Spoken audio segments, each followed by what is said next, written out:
Well, I've seen pictures of myself with my grandfather, Herbert Sledly, outside the slave cabin. I must have been 4 or 5, and to be honest, I don't remember it. What I really remember is that during World War II, when my mother and father moved to Washington, my father went abroad right away, but my mother stayed there and worked at the Walter Reed Army Medical Center. Every weekend that was possible, meaning if she had saved enough gas coupons, we would drive down to Sledly for the weekend. So there were about those 2.5 years that we came here quite frequently. And she had a very dear friend, Molly Thayer, who lived in Washington. Molly had 1 daughter. I was an only child. So Eugenie Thayer and I often came down together and had wonderful visits here. Particularly, we both loved horses. About all that was left in the barn at that time were old work horses, but that didn't bother us. We got on them and rode around.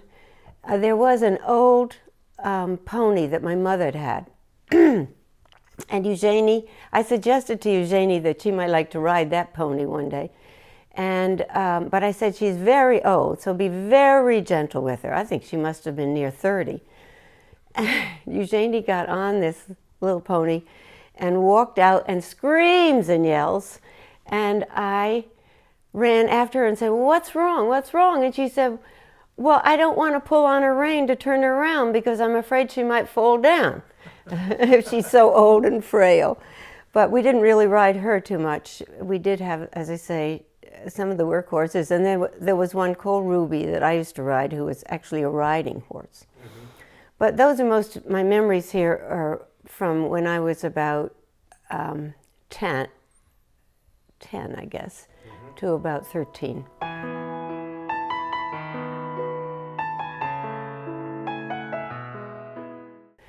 And my grandfather, I'm trying to remember if he was here when I was here with my parents.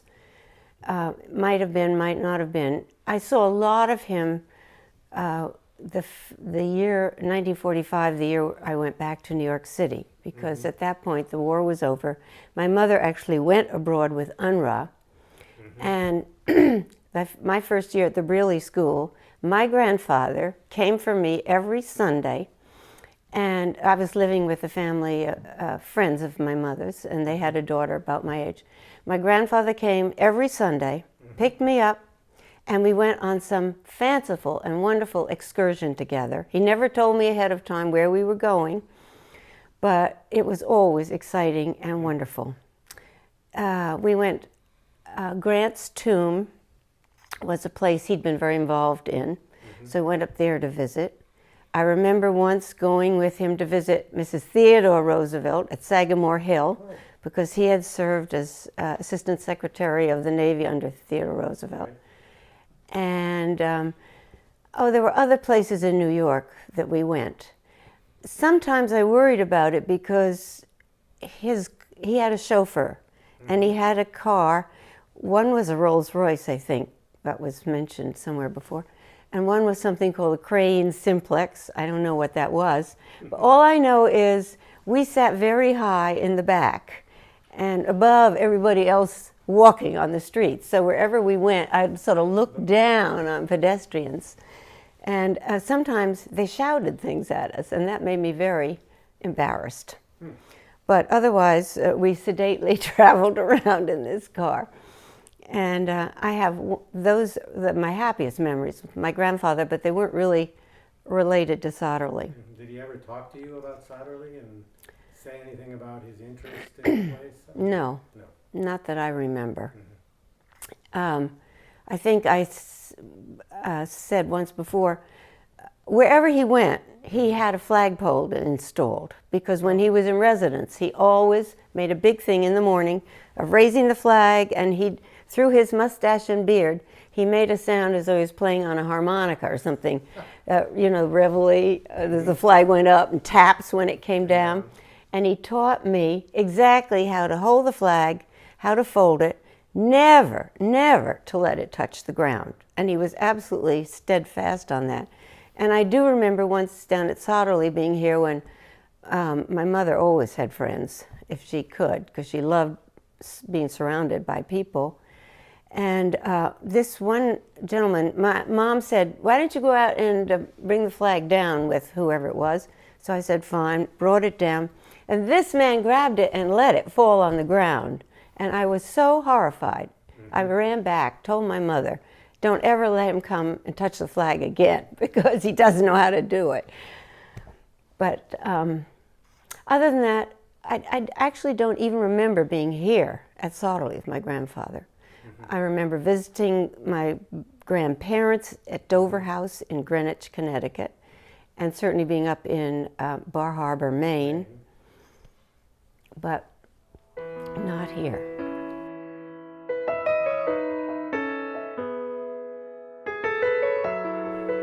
I know that the times I did come down here with my parents, what they both loved, and it was a great bond between them, was outdoor activities such as hunting and fishing. I guess my mother was sort of unique in her era of being a woman who liked what were essentially gentlemen's activities.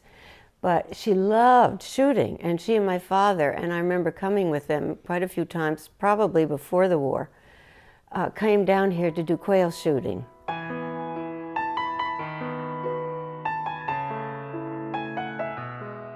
He died in 47. I remember that because we were in Ireland salmon fishing. And Mom got word that he actually committed suicide.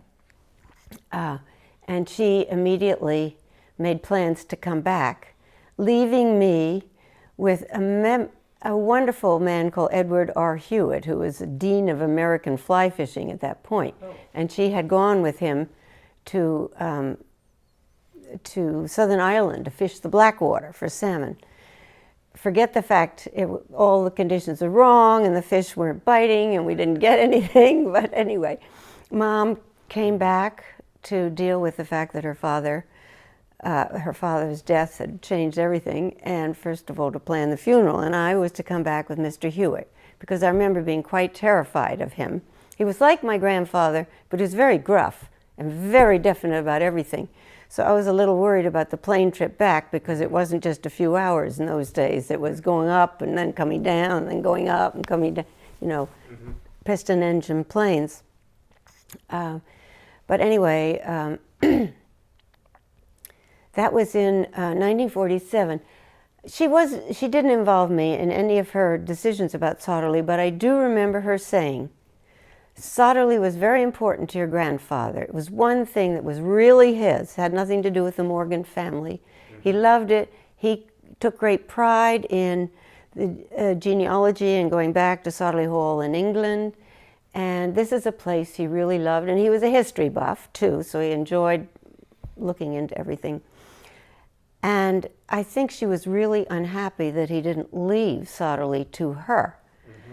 But she decided, and I remember her telling me, I'm going to purchase Sodderly because I think it is a very important house and property, and it also is a she didn't say this, but it was a real connection to her father because she loved him, she admired him, and so anything that reminded her of that connection was important.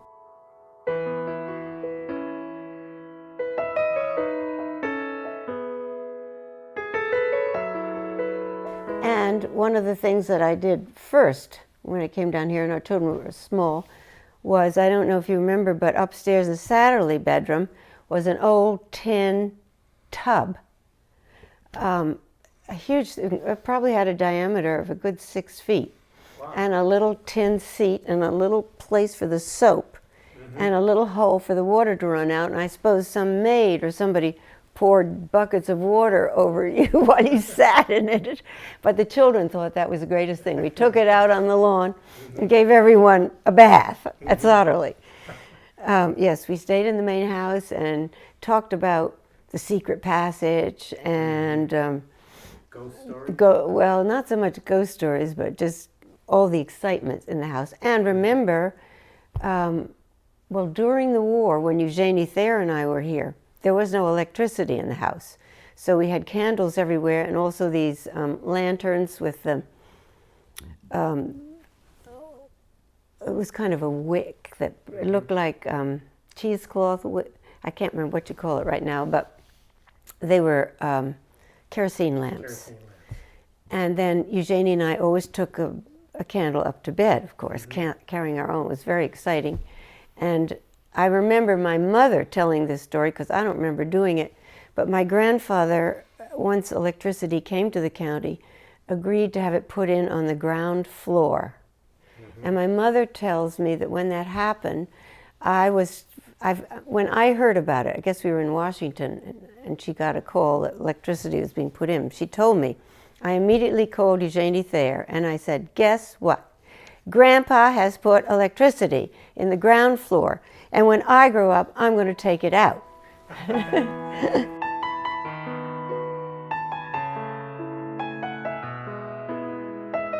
I don't think that Mom had any real long-range view, other than she didn't want it to be, just a private home, which is why she turned it into a foundation. She wanted as much of the community as possible to feel this was their place and to come here and enjoy it. That's a noble thought, but it takes a lot of work and educating and so on, because it is a little jewel. It is different from a lot of the other public houses, and if we can keep it going and keep it standing, it's a wonderful place for people to come and see a little slice of American history.